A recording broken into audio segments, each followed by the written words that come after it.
Puji nama Tuhan, shalom semuanya. Bisa lebih semangat kayaknya, shalom. Nah, puji Tuhan kita semua berkumpul hari ini.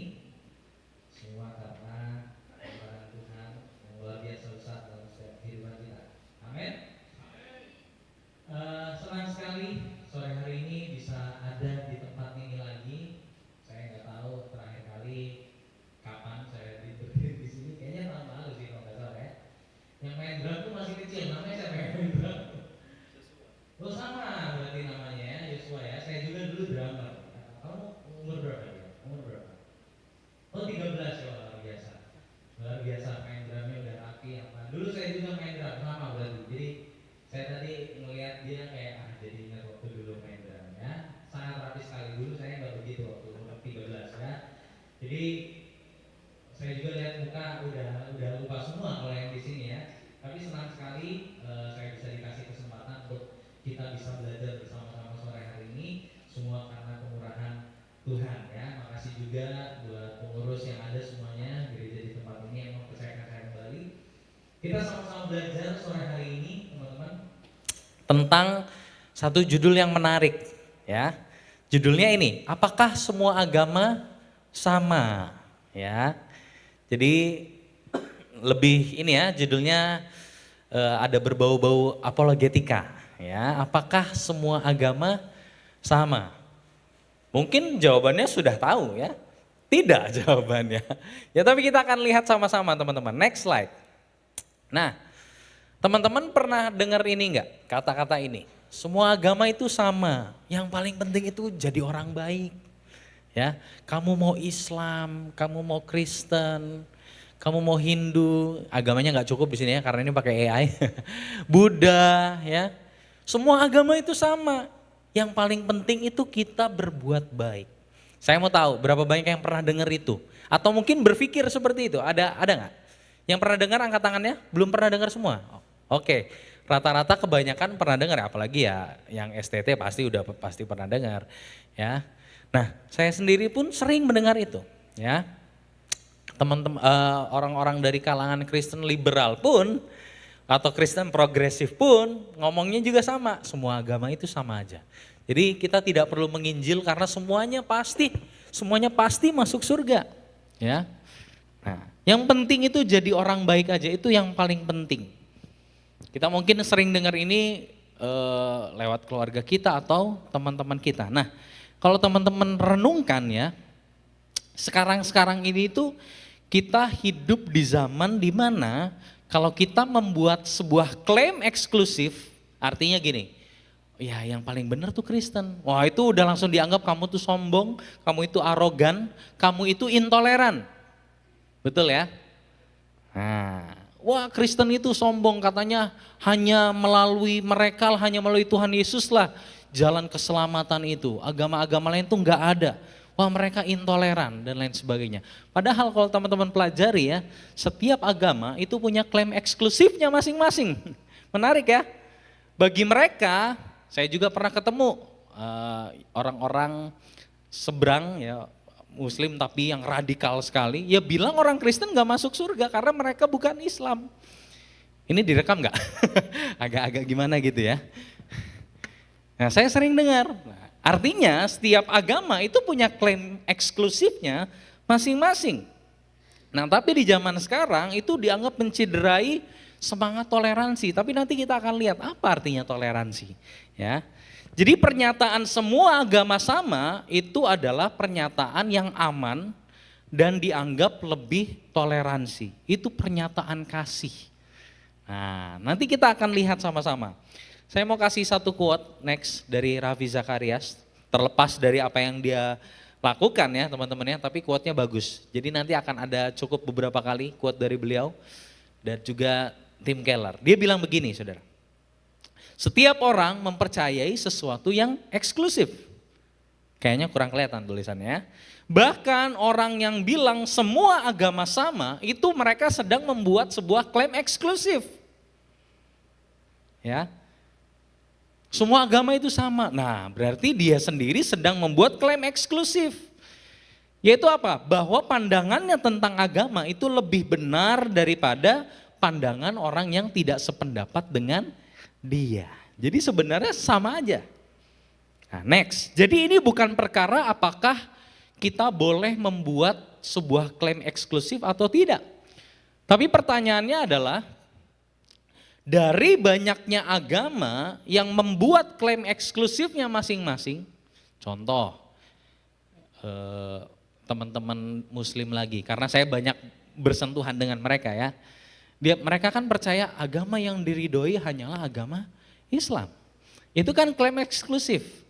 Ya, dari sekian banyak agama yang membuat klaim eksklusifnya masing-masing, termasuk ateis juga, mereka bikin klaim eksklusifnya sendiri.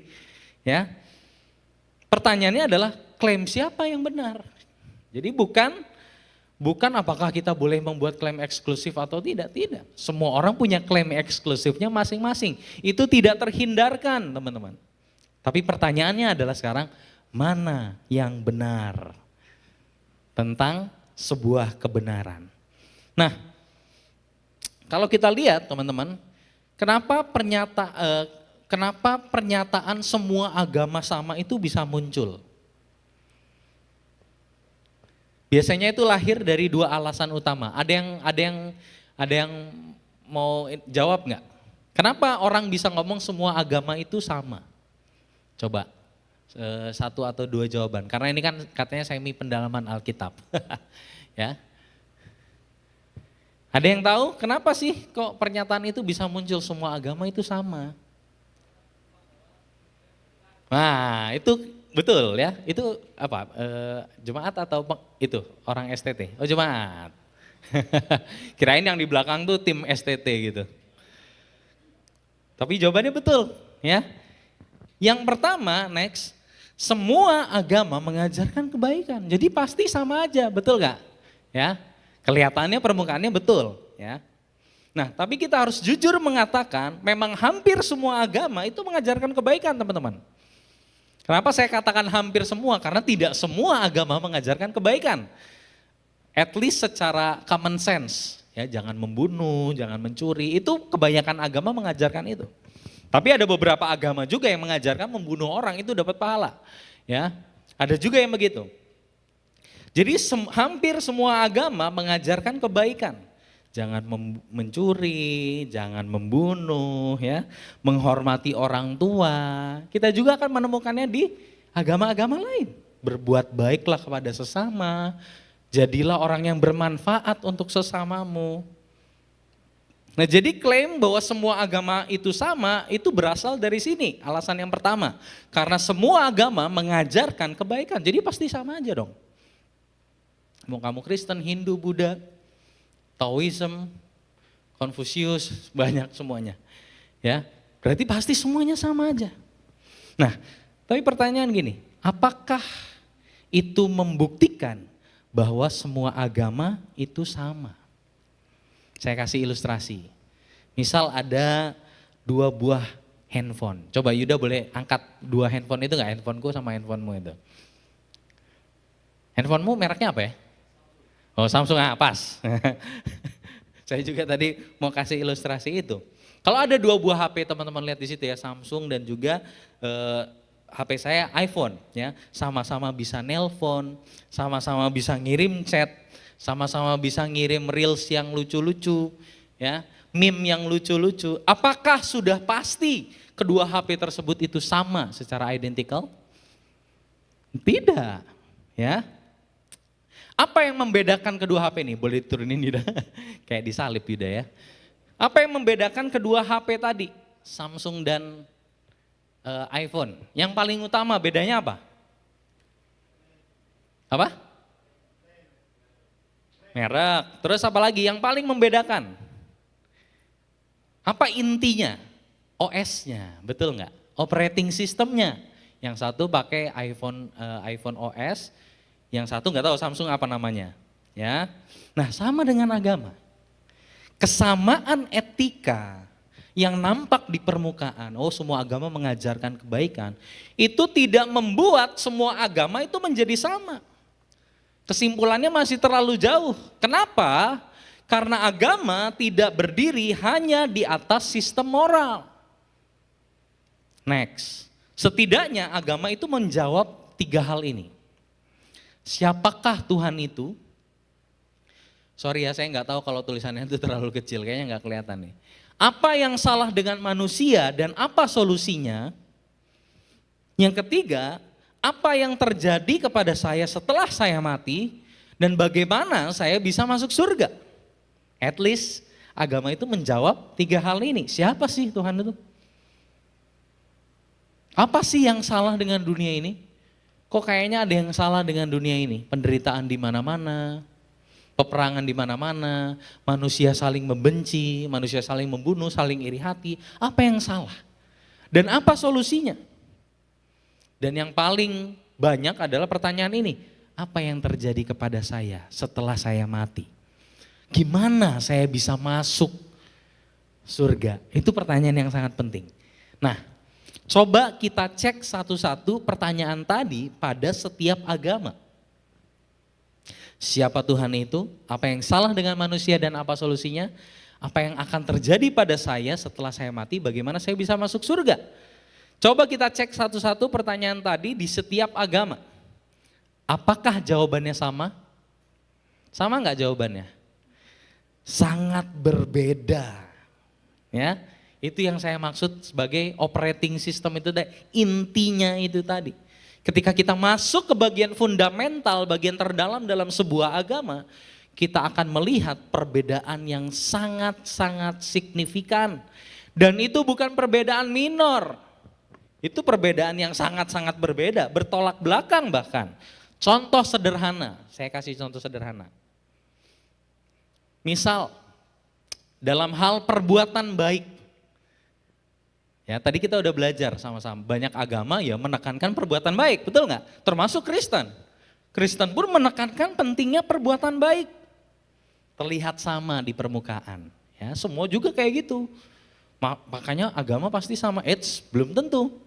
Ya, terlihat sama di permukaan, tapi perhatikan, ketika kita masuk pertanyaannya lebih dalam, kenapa kamu berbuat baik? Apa yang memotivasi kamu untuk berbuat baik? Maka kita akan menemukan jawaban yang berbeda-beda. Jadi agama itu nggak mungkin sama. Contoh, saudara-saudara kita yang beragama Buddha, contoh ya. Saya nggak tahu apakah ada yang dari Buddha, ya. Kenapa orang-orang Buddha berbuat baik? Ada yang tahu nggak?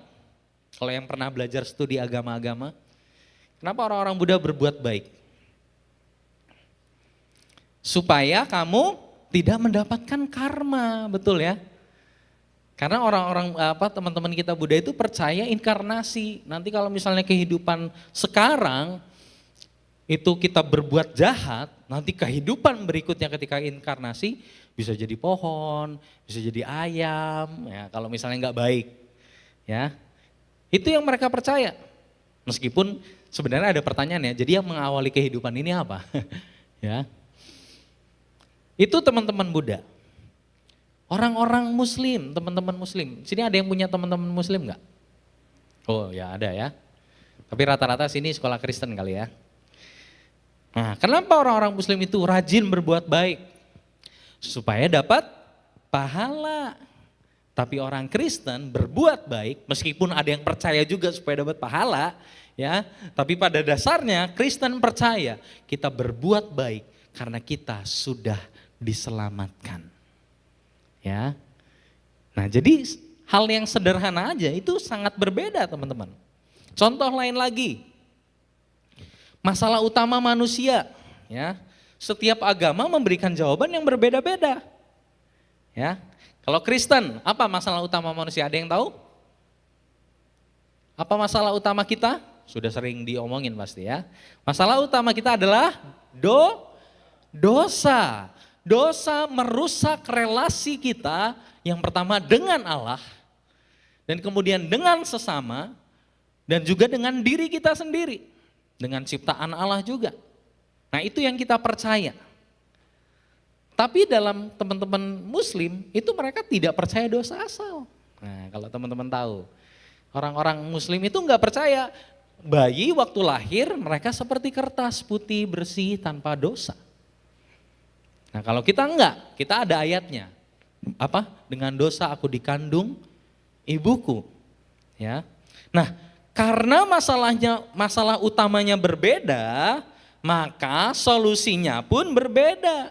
Dalam Kristen, kita percaya kita tidak bisa menyelamatkan diri kita sendiri. Dari sejak lahir saya sudah kotor, bahkan sejak kandungan ibuku saya sudah berdosa. Saya lahir di dalam natur dosa. Maka solusinya adalah satu-satunya Tuhanlah yang menolong kita. Betul ya teman-teman ya. Efesus 2 ayat 8 sampai 10. Kita diselamatkan karena anugerah melalui iman, itu bukan hasil perbuatan kita, jangan ada yang memegahkan diri.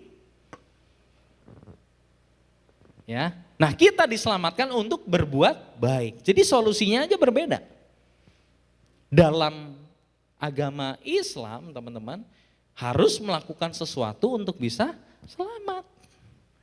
Ya, mereka percaya nanti di akhirat akan ditimbang perbuatan baik dan perbuatan jahatnya. Kalau perbuatan baiknya lebih berat, masuk.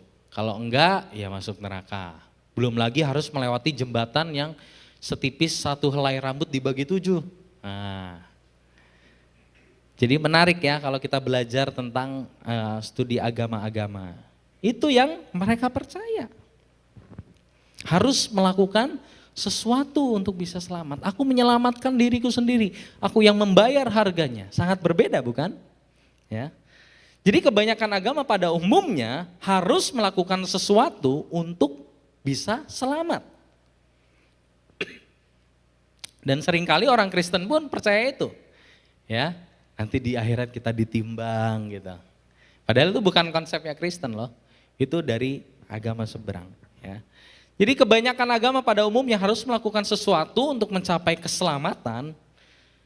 Itu pun konsep surganya berbeda-beda lagi. Ya. Dalam Kristen surga itu seperti apa sih? Ada yang bisa membayangkan? Nah.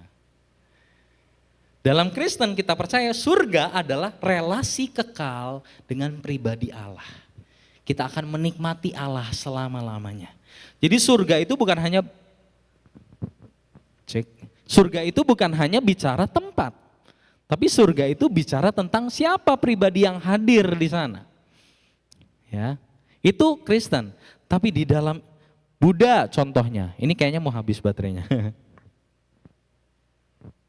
Oh ya udah kedip-kedip. Enggak juga sih sebenarnya.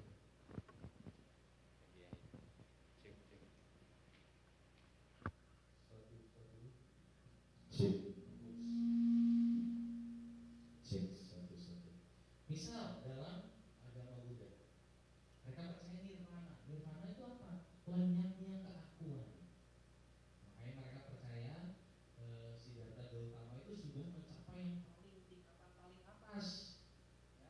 Sudah lenyap keakuannya. Sudah tidak ada keinginan lagi di dalam dirinya. Itu teman-teman yang Buddha. Dalam Islam lagi, surga itu apa? Surga itu tempat kenikmatan. Apa yang ditahan di dunia akan dinikmati di dalam surga. Tapi Kristen berbeda. Ya. Jadi kita lihat semuanya memang berbeda. Nah, saya kasih satu kutipan lagi dari arti lagi ya. Semua agama bisa saja mengajarkan kebaikan, tapi tidak semua mengajarkan hal yang sama tentang Tuhan, tentang manusia, tentang dosa, dan tentang keselamatan. Semua agama bisa saja mengajarkan kebaikan, tapi tidak semua mengajarkan hal yang sama tentang Tuhan, tentang manusia, dan tentang dosa, tentang keselamatan. Menyamaratakan semuanya, bukan toleransi. Nah, itu ya. Yang dibikin, oh udahlah supaya nggak ada konflik, pokoknya iyain aja, ya semua sama. Iya boleh dalam agama juga ada yang enggak. Nah, kita bisa kok tidak setuju dengan cara yang sopan dan terhormat. Ya. Menyamaratakan semuanya itu bukan bentuk toleransi, tapi itu tidak pedulian terhadap kebenaran. Jadi kita lihat alasan yang pertama sudah runtuh, teman-teman ya. Alasan yang kedua, next. Nah, semua agama menyembah Tuhan yang sama. Pernah dengar ini nggak? Tuhan yang sama. Ada lagunya lagi. Jose tahu pasti, ya kan? Tuhan kita Tuhan memang satu, kita yang tak sama. Ada yang jatuh cinta sama agama lain, kasihan sekali ya. Itu berat sekali melepasnya. Tapi mending putus sekarang, teman-teman ya. Karena nggak bisa bersama-sama. Ya. Negara pun melarang ya. Nah, kita sering mendengar Tuhan kita satu hanya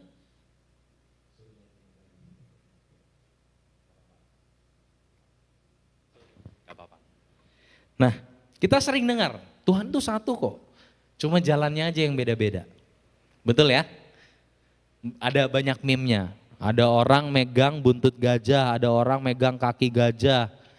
Oh ini hewan itu sebenarnya sama. Nah. Tadi saya di atas memberi contoh, konsep surga tiap agama berbeda. Jadi ini bukan beda jalan. Tujuannya sama, beda jalan tapi tujuannya satu. Kamu naik gunung dari utara, saya naik gunung dari selatan, kita sama-sama akan mencapai puncak. Apakah seperti itu? Enggak. Tujuannya aja tempatnya sudah beda, teman-teman. Apalagi kalau kita ngomongin konsep ketuhanan, apakah sama ketuhanan agama satu dengan yang lain? Tentu tidak. Islam dan Kristen percaya monoteis, betul ya? Tapi mereka tidak percaya kita itu monoteis. Banyak yang percaya kita itu ya menyembah tiga Allah gitu ya. Tapi pada dasarnya Islam dan Kristen kita percaya monoteis, kita menyembah Allah yang esa. Tapi Kristen memiliki pandangan yang berbeda tentang siapa Allah. Siapa Allah dalam Kristen? Bapa, Anak dan Roh Kudus. Itulah Allah kita. Tapi kalau Islam percaya konsep tauhid, ya Allah itu satu dan satu pribadi. Kalau kita percaya Allah itu satu tapi tiga pribadi, ya. Next, coba perhatikan teman-teman. Kalau ada dua agama memiliki dua konsep ketuhanan yang sangat berbeda, maka kemungkinannya hanya dua. Salah satu benar atau keduanya salah. Paham nggak maksudnya? Kalau ada dua agama punya dua konsep Tuhan yang berbeda, kemungkinannya dua.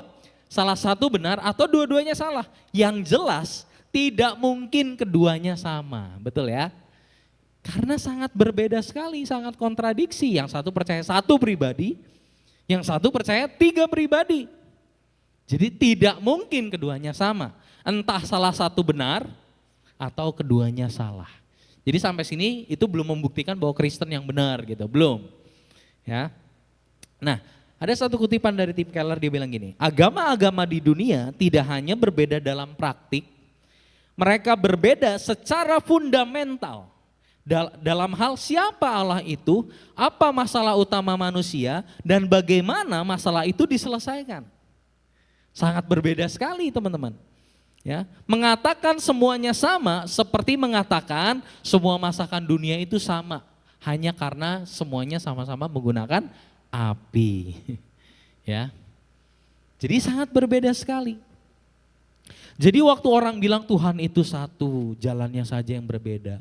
Saya nggak tahu apakah teman-teman pernah dengar kayak gitu ya, atau temannya mungkin. Pertanyaannya adalah gini, Tuhan yang mana? Karena Tuhan itu ada banyak teman-teman. Coba lihat di perjanjian lama ya. Tuhan bilang dewa Molok lah, dewa ini, dewi ini. Perjanjian lama mengkonfirmasi hal ini. Ilah di dunia ini, Allah A huruf kecil itu ada banyak teman-teman. Jadi siapa bilang Tuhan itu satu? Ya. Jadi kesimpulannya, next, klaim bahwa semua agama itu sama itu tidak tepat. Ya. Klaim itu runtuh ketika kita melihat ajaran inti dari setiap agama ternyata begitu berbeda. Ya, sampai sini udah kejawab ya, apakah semua agama itu sama? Tidak. Sekarang kita akan lihat keunikan Kristen lewat klaimnya Tuhan Yesus. Secara cepat saja ya, waktunya semakin tipis. Mari kita lihat Yohanes 14 ayat 6 teman-teman. Kalau ada yang buka atau kelihatan bisa baca sama-sama. 2, 3, kata Yesus kepadanya, akulah jalan dan kebenaran dan hidup. tidak ada seorang pun yang datang kepada Bapa kalau tidak melalui aku. Ini klaim yang sangat mengguncang dunia. Ya, ini klaim yang sangat luar biasa. Saya sendiri pribadi, ini salah satu ayat andalan saya untuk membuktikan bahwa Tuhan Yesus adalah Tuhan. Ya, apa yang Yesus katakan di sini? Next. Dia bilang apa? Aku adalah jalan, aku adalah kebenaran, aku adalah hidup. Oke? Yesus katakan aku adalah jalan, artinya tidak ada jalan lain. Akulah satu-satunya jalan menuju Bapa. Tuhan Yesus bukan penunjuk jalan seperti perannya para nabi. Nabi itu kan salah satu tugasnya adalah menunjukkan kepada umat Tuhan jalan kepada Tuhan, betul ya? Tapi Tuhan Yesus bilang, akulah jalan itu. Ya. Pertanyaannya yang pertama untuk kita pikir, nabi mana yang pernah mengklaim bahwa dirinya sendiri adalah jalan? Saya jamin gak ada. Ya. Yang kedua, akulah kebenaran. Dialah otoritas tertinggi dan tidak ada yang lain. Ya. Perhatikan teman-teman. Kalau Yesus hanyalah nabi, nabi mana yang mengaku bahwa dirinya adalah kebenaran? Bukankah kebenaran hanya milik Tuhan? Nah, dan Tuhan Yesus bilang, akulah kebenaran itu. Tuhan Yesus gak bilang di dalam diriku ada kebenaran dan kamu bisa belajar. Enggak. Tapi Tuhan Yesus katakan akulah kebenaran itu. Dia memiliki otoritas yang tertinggi. Yang ketiga, dia adalah hidup.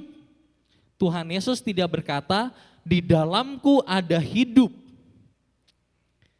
Ya, kalau misal kita berdebat dengan teman-teman yang muslim ya teman-teman, saya sering ketemu ya, mereka tuh bilang gini, ini loh saya kasih ayat ini kan, akulah jalan kebenaran dan hidup. Wah ya berarti kan itu menunjukkan Yesus itu hanya jalan. Ya, cuman ayat itu, cuma perkataan itu aja yang di highlight. Oh berarti Yesus itu cuma jalan, dia bukan Tuhan. Dia jalan menuju Tuhan, dia bukan Tuhan. Tapi perhatikan kata ini, aku adalah hidup. Ngeri ya. Klaim akulah jalan sering dibantah. Tapi di sini Kristus sedang mengatakan, akulah sang sumber hidup itu. Perhatikan, manusia biasa mana? Nabi yang paling spesial mana yang bilang, akulah sumber kehidupan. Bukankah kehidupan itu hanya bersumber daripada Allah saja? Betul nggak? Artinya, next, artinya Tuhan Yesus sedang membuat klaim bahwa dia adalah Tuhan. Dan tidak ada jalan keselamatan lain di luar dia. Dan saya bilang ini bukan dengan arogansi, oh cuman Kristen yang paling benar, enggak. Ya. Tapi kita mengatakan ini dengan penuh kasih bahwa tidak ada jalan lain selain di dalam dia. Coba lihat Kisah Para Rasul 4 ayat 12. Dan keselamatan tidak ada di dalam siapapun juga selain di dalam dia, sebab di bawah kolong langit ini tidak ada nama lain yang diberikan kepada manusia yang olehnya kita dapat diselamatkan. Hanya Tuhan Yesus Kristus satu-satunya jalan keselamatan kita, teman-teman. Tidak ada yang lain. Kalau Yesus benar adalah Tuhan, dia mati dan bangkit, teman-teman. Artinya semua klaim tentang dia perlu kita pandang secara serius. Ya, jadi runtuhnya iman Kristen itu tergantung dari Yesus itu Tuhan atau bukan gitu loh. Kalau Tuhan Yesus adalah Tuhan, semua yang dia katakan itu benar. Semua yang dia katakan tentang tidak ada jalan lain selain aku. Ayat yang mengatakan tidak ada keselamatan selain di dalam namanya, itu berarti benar, teman-teman. Karena Yesus adalah Tuhan. Jadi apa yang membuat kekristenan begitu unik? Jawabannya, Tuhan Yesus. Semua agama mengajarkan yang baik, betul. Tapi yang memandang Yesus sebagai Tuhan itu hanya Kristen, teman-teman. Ya. Tuhan yang jadi manusia itu cuman Kristen, teman-teman. Ya. Saya punya kesaksian sedikit next. Saya pernah nulis ini ya. Sekalian promosi Instagram, nggak bercanda ya. Nah, saya pernah nulis ini. Apa yang membedakan ibadah Kristen dengan yang lain? Ini saya tulis dari kegelisahan hati. Teman-teman tahu nggak, belakangan kan lagi viral banget ya. Teman-teman kita yang Buddha ada namanya Buddha karismatik. Akhirnya jadi meme ya. Datang orang Kristen tepuk tangan. Loh kok ngomongnya Buddha, salah tempat nih. Kenapa ada meme-meme kayak gitu? Karena hampir tidak ada bedanya ibadahnya orang Kristen dengan Buddha karismatik itu tadi. Betul ya? Hampir nggak ada bedanya. Gak usah disebut Yesus dan Buddha, orang pasti nggak tahu kalau itu adalah ibadah agama Buddha. Khotbahnya, wah coba teman-teman, wah pakai ilustrasi, cahaya, luar biasa, udah kayak pendeta Kristen itu. Udah sama persis. Ya, itu yang jadi kegelisahan saya. Lalu apa yang membedakan kita dengan mereka? Jawabannya adalah Yesus Kristus. Zaman sekarang, kenapa orang sulit membedakan ibadahnya orang Kristen dengan Buddha karismatik itu tadi? Karena zaman sekarang banyak gereja sudah mulai tidak memberitakan Kristus. Makanya kita bingung, loh kok ada yang mirip dengan kita? Berarti sama aja. Karena banyak hamba Tuhan mulai tidak memberitakan Yesus, teman-teman. Padahal yang membuat kekristenan menjadi Kristen itu Tuhan Yesus. Ada amin? Ya. Jadi perhatikan, semua agama pada dasarnya punya struktur yang sama. Manusia mencari Tuhan. Kebanyakan kayak gitu. Lakukan ini, patuhi aturan ini, capai tingkatan tertentu, baru kamu layak menghadap Dia. Hanya kekristenanlah yang memiliki konsep Tuhan yang turun mencari manusia. Saya pernah baca satu kisah, satu suku di Nepal, teman-teman. Mereka kalau mau menyembah Allahnya, mau menyembah dewanya, mereka itu naik ke atas gunung bawa batu yang berat. Wah, jadi jalannya sampai kayak gini. Semakin banyak batu yang mereka pikul ke atas gunung, mereka percaya semakin banyak dosa yang diampuni oleh dewanya. Mereka percaya dewa mereka ada di atas gunung. Disitulah keindahan kekristenan, amin. Allah kita dia tidak nunggu di atas gunung yang tidak akan pernah bisa dicapai oleh manusia. Allah kita turun dari tahta kemuliaannya, mendapatkan kita. Kenapa? Karena kita tidak bisa naik ke atas gunungnya Tuhan. Karena dosa-dosa kita. Tapi Dia menjadi manusia. Dialah yang naik ke atas gunung Allahnya. Dia memikul batu-batu, itu adalah dosa-dosa kita. Dan Dia naik ke atas gunung Golgota untuk menebus setiap dosa kita. Itulah kenapa kita bangga jadi orang Kristen, teman-teman. Amin. Ya. Satu kutipan lagi, Tim Keller. Di semua agama lain, manusia naik kepada Allah melalui perbuatan, moralitas atau pencerahan. Dalam kekristenan, Allah turun kepada manusia dalam Yesus Kristus. Ini bukan hanya perbedaan dalam derajat, tapi ini adalah perbedaan dalam arah yang berlawanan sepenuhnya. Allah kita tidak menunggu di atas dan bilang, ayo berusaha lebih lagi. Ayo kamu harus lebih berusaha lagi. Nanti aku pertimbangkan bagaimana ketika aku melihat usahamu. Enggak. Tapi Dia turun mendapatkan kita. Dia menjadi manusia. Dia diam di antara kita, Dia masuk ke dalam penderitaan kita, dan Dia mati menggantikan kita. Inilah keindahan kekristenan, teman-teman. Ya, sedikit kesaksian. Saya dulu waktu SD di Jawa Barat, saya itu di sekolah swasta. Cuman saya satu-satunya yang Kristen di sana, bayangkan. Dan saya hampir setiap hari dibully. Nggak tahu teman-teman ada yang pernah mengalami hal itu atau enggak ya. Mungkin kalau yang sekolah negeri mungkin iya. Ya, apalagi yang keturunan Tionghoa gitu ya. Pasti dibully. Ya, jadi kalau teman-teman dengar ada anak SD dibully karena beda agama, karena dia Kristen, itu udah dari zaman dulu. Ya. Buku agama saya dilempar karena katanya najis. Orang Kristen masuk neraka, Allahmu itu diserupakan. Wah, saya dengar setiap hari. Sampai saya bilang sama Tuhan, saya malu Tuhan jadi orang Kristen. Karena saya kok diejek-ejekin ya. Nanti ada orang-orang main depan rumah, oh Kristen gitu. Itu sudah sering saya dengar hampir setiap hari. Tapi ketika saya tahu bahwa Tuhan saya mati untuk saya, dia menjadi manusia, ya, dia ditelanjangi di atas kayu salib untuk saya. Di situ saya jadi bangga jadi orang Kristen. Amin. Jadi teman-teman jangan malu jadi orang Kristen, ya.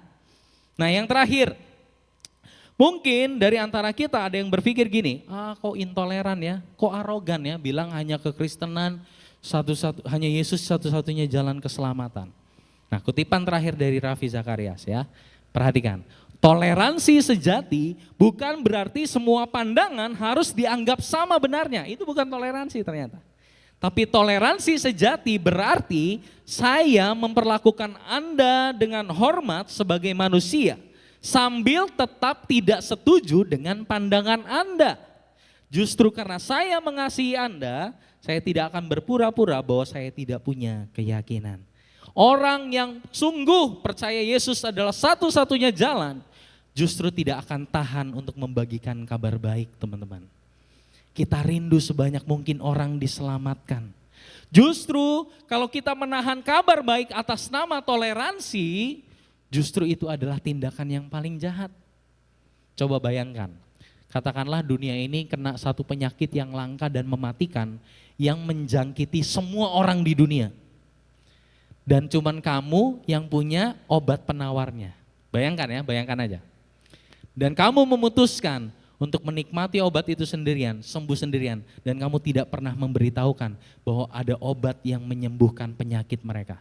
Bukankah itu satu kejahatan besar, teman-teman? Betul ya? Sama, dunia ini rusak karena dosa. Dan kita memiliki salib Kristus sebagai solusinya.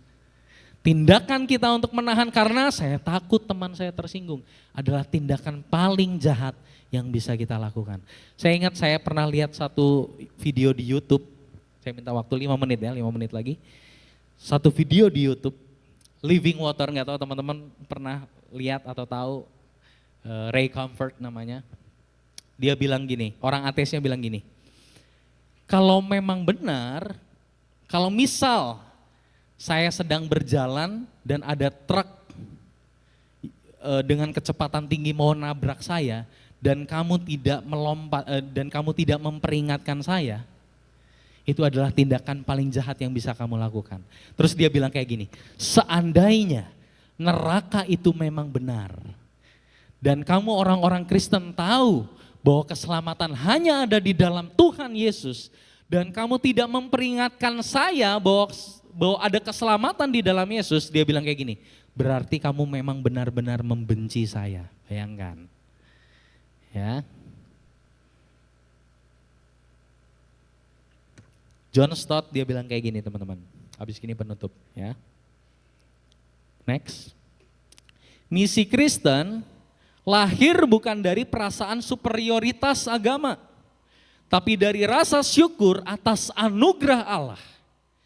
Kita memberitakan Kristus bukan karena kita merasa lebih baik dari orang lain, tapi karena kita tahu bahwa Dia yang kita beritakan adalah anugerah terbaik yang bisa diterima siapapun. Amin.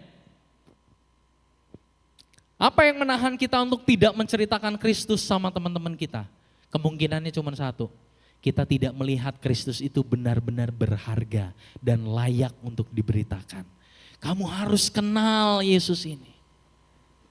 Mungkin kita belum benar-benar yakin Dia adalah anugerah terbaik yang bisa kita terima, teman-teman.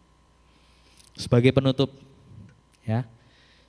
Next, semua agama mungkin mengajarkan kebaikan, tapi hanya satu yang mengajarkan bahwa Allah rela turun dan mati buat kita manusia.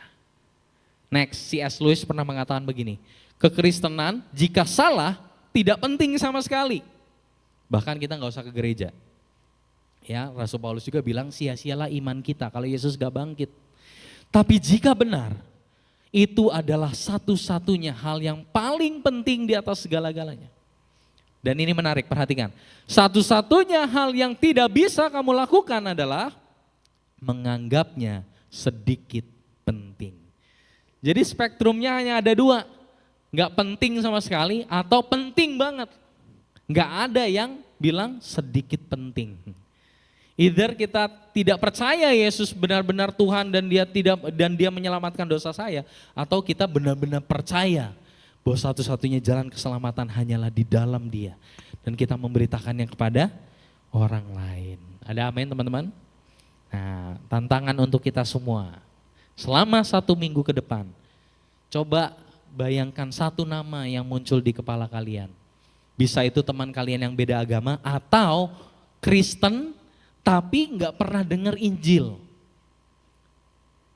ya, atau udah lama nggak ke gereja. Nah, tantangan saya adalah doakan mereka setiap hari minggu ini, ya, tunjukkan kasih Kristus yang nyata dalam kehidupan mereka, ya, karena dengan cara itulah Injil itu menyebar paling kuat, betul nggak? Bukan lewat argumen, tapi lewat hidup yang diubahkan. Kalau teman-teman lihat cara hidup jemaat yang pertama, itu mereka nggak ngapa-ngapain, even mereka nggak preaching, ya. Tapi banyak orang tertarik dan bergabung dengan kelompok itu. Karena apa? Karena mereka melihat hidup mereka diubahkan. Amin. Mari kita berdoa, kita mau angkat satu pujian, ya.